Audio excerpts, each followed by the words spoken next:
విజయవాడ ఉన్నటువంటి ప్రతి వార్డు తిరగాలని చెప్పి నిర్ణయించుకుని నిన్న 136 వార్డులు పర్యటించాము. ఈరోజు 4వ వార్డులో తిరుగుతున్నాము. పెద్దలు ఈ వార్డు ఇన్ఛార్జి, ఈ వార్డు నాయకులు సుబ్రహ్మణ్యం గారు, అదేవిధంగా పార్టీ అధ్యక్షులు గోరల శ్రీను గారు, ఇక్కడ ఉన్నటువంటి వైఎస్ఆర్ కాంగ్రెస్ పార్టీ నాయకులు అందరూ కూడా చాలా కష్టపడి తిరుగుతున్నారు. మేము గతంలో 2019 కానీ 2014 కానీ 2009లో కానీ 2004లో కానీ ప్రజల దగ్గరికి వెళ్ళినప్పుడు ప్రతి వార్డులోనూ 400 నుంచి 500 మంది మాకు ఇళ్ల స్థలాలు లేవు, ఇళ్ళు లేవు, ఇంటి స్థలం ఇప్పించండి, ఇల్లు కట్టించి ఏర్పాటు చేయండి అని చెప్పి అప్లికేషన్లు పెట్టి మమ్మల్ని అడిగేవారు. అదేవిధంగా చాలామంది వృద్ధులు కానీ వితంతువులు కానీ వికలాంగులు కానీ మాకు పెన్షన్లు రావట్లేదు, పెన్షన్లు ఇప్పించమని చెప్పి అడిగేవారు. ఈరోజు మేము తిరిగినటువంటి 3 వార్డుల్లో ఎక్కడా కూడా ఇంటి స్థలం రాలేదనో లేకపోతే టిట్కో ఇళ్ళు ఇవ్వలేదనో మేము లబ్ధిదారులం మాకు ఇళ్ళు రాలేదు అని చెప్పి ఒక్క వ్యక్తి కూడా నన్ను అడగలేదు.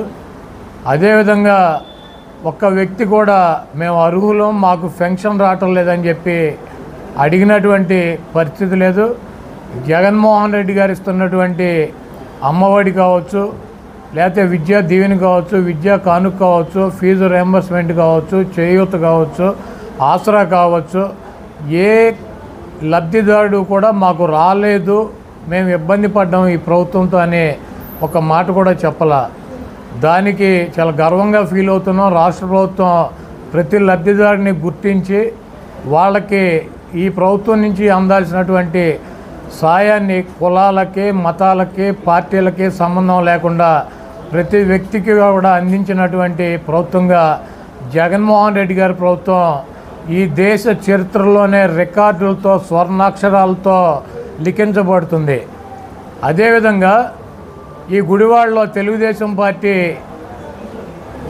ఒక 30 సంవత్సరాలు బాబు కొడుకులు 3 సార్లు ఎమ్మెల్యేలు చేసి ఇక్కడ చైర్మన్ చేసి 14 సంవత్సరాలు అధికారంలో ఉండి 1 ఎకరం పొలం కొని ఒక చెరువు తవ్వించలేనటువంటి వెధవలో 1 ఎకరం కొని ఒక పేదలకి స్థలాలు ఇప్పించలేనటువంటి వెధవలో ఈరోజు రాజకీయ ఉపన్యాసాలు చెబుతున్నారు. కొడాలి నాని ఏం చేశాడని. మీకు దమ్ముంటే ఎవడన్నా నేను కూడా వస్తా, ఈ గుడివాడ పట్టణంలో మేము లబ్ధిదారులము, మాకు ఇంటి స్థలం రాలేదు, ఇల్లు రాలేదని కనుక ఒక్కళ్ళతో కూడా చెప్పించిన ఎన్నికల్లో పోటీ చేయను. మీరేం చేశారు ఎదవలో? మీ 14 సంవత్సరాలు చంద్రబాబు ముఖ్యమంత్రిగా ఉన్నాడు. ఎక్కడన్నా 1 ఎకరం పొలం కొన్నారు ఈ గుడివాడ పట్టణంలో కానీ ఈ గుడివాడ పరిసర ప్రాంతాల్లో కానీ? ఎవరికన్నా ఒక ఇంటి పట్టా ఇచ్చారా? లేకపోతే ఎవరికన్నా ఒక ఇల్లు కట్టుకుంటానికి లోన్ ఇచ్చినటువంటి పరిస్థితి ఉందా? ఈరోజు జగన్మోహన్ రెడ్డి గారు టిట్కో ఇల్లు కడితే దానికి 3 లక్షల లోన్ ఉంది, అది మేము రద్దు చేస్తామని చెబుతారు. ఈరోజు ఒకటే చెప్పదలుచుకున్నా, ఏ పేదవాడికైనా సరే హౌసింగ్ కింద లోన్ ఇచ్చినటువంటి అమౌంట్ని ప్రభుత్వానికి, బ్యాంకుకి లబ్ధిదారులు కట్టినా కట్టకపోయినా 1 టైం సెటిల్మెంట్ అని చెప్పి గతంలో రాజశేఖర్ రెడ్డి గారు ముఖ్యమంత్రిగా ఉండగా ఇంటి మీద ఉన్నటువంటి అప్పులన్నీ కూడా రద్దు చేసి వాళ్ళకి క్లియరెన్స్ ఇచ్చినటువంటి వ్యక్తి రాజశేఖర్ రెడ్డి గారు. మొన్న జగన్మోహన్ రెడ్డి గారు 1 టైం సెటిల్మెంట్ అని చెప్పి ఎంత అప్పు ఉన్నా కూడా 10,000 కడితే రద్దు చేస్తానని చెబితే లబ్ధిదారులు 10,000 కూడా కట్టలేమని చెప్తే రూపాయి కూడా కట్టించుకోకుండా గత 20 సంవత్సరాల నుంచి ఉన్నటువంటి అప్పుల్ని రద్దు చేసి రిజిస్టర్ చేసి పట్టాలు ఇచ్చినటువంటి వ్యక్తి జగన్మోహన్ రెడ్డి గారు. 14 సంవత్సరాల చరిత్రలో చంద్రబాబు నాయుడు ఏ ఇంటి మీదైనా రుణాన్ని రద్దు చేసి పట్టా వాళ్ళకి ఇచ్చి రిజిస్ట్రేషన్ చేసేయడానికి కనుక చూపిస్తే నేను రాజకీయాలు వదిలేసి వెళ్ళిపోతా. బ్యాంకుల్లో లోన్ ఉన్నప్పుడు బ్యాంకు వాడికి ఫోన్ చేసి లోన్ కట్టమని చెప్పి అడగటం సహజం. మీరెవరు అభద్రతతో ఉండాల్సినటువంటి అవసరం లేదు, మీరెవరు కూడా లోను కట్టాల్సినటువంటి అవసరం లేదు. లోను కట్టకపోతే మీ టిట్కో ఇల్లు కానీ హౌసింగ్ నుంచి తీసుకున్నటువంటి లోన్ కానీ ఎవడో ఆక్షన్ వేయడు, ఎవడో ఇల్లు హ్యాండ్ ఓవర్ చేసుకోడు. ప్రభుత్వం వచ్చినాక 1 టైం సెటిల్మెంట్లో పూర్తిగా ఉన్నటువంటి రుణాలని రద్దు చేసి ఇప్పటికే డాక్యుమెంట్ రిజిస్టర్ చేసి వాళ్ళకి ఇచ్చాము. వాటి మీద పూర్తిగా రుణాలను రద్దు చేసి వాళ్ళని రుణ విముక్తుల్ని చేస్తాము. ఎవరు కూడా అధైర్యపడాల్సినటువంటి అవసరం లేదు. చిన్న చిన్న సమస్యలు రోడ్లో, డ్రైన్లో, మంచినీటి సమస్యలు ఉన్నాయి. అవి రెక్టిఫై చేస్తున్నాం. చేసినా కూడా వస్తానే ఉన్నాయి. బ్యాలెన్సింగ్ రిజర్వాయర్ రోడ్డు కట్టాలి. దానికి 18 కోట్ల రూపాయలు శాంక్షన్ అయ్యి ఉంది. అదేవిధంగా టిట్కోకి డైరెక్ట్ పంప్ హౌస్ నుంచి పైప్ లైన్ వేస్తున్నాం.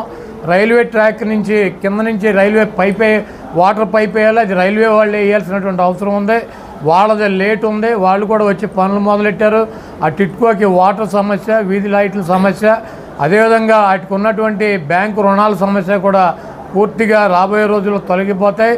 ఈ ఎన్నికలు అయినాక దాని మీద ఉన్నటువంటి 100% అప్పుల్ని కూడా ప్రభుత్వం రద్దు చేసి వాళ్ళకి రుణ విముక్తుల్ని చేసేటువంటి బాధ్యత జగన్మోహన్ రెడ్డి గారిది, నాది అని చెప్పి తెలియజేస్తూ, గుడివాడ పట్టణంలో తిరిగేటప్పుడు ఏ వ్యక్తి కూడా నాకు పెన్షన్ రావట్లేదనో, అమ్మఒడి రావట్లేదనో, చేయూత రావట్లేదనో, ప్రభుత్వం నుంచి అందాల్సినటువంటి సహాయం అందట్లేదని చెప్పినటువంటి కంప్లైంట్ ఒకటి కూడా లేదు.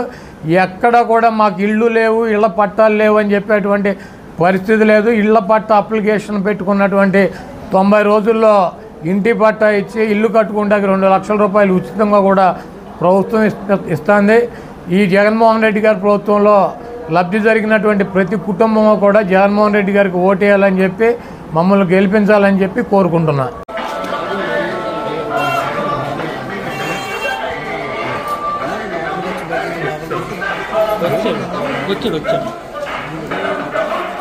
अभी बाद में अड़पक्की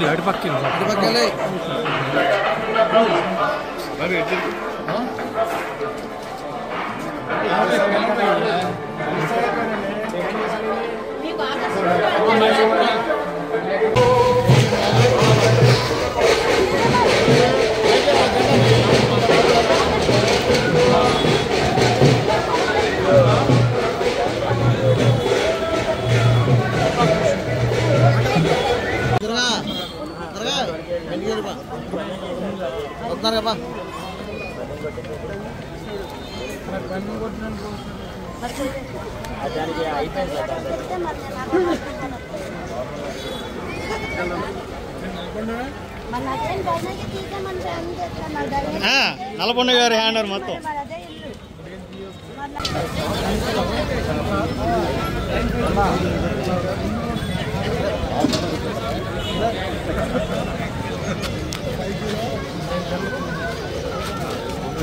దా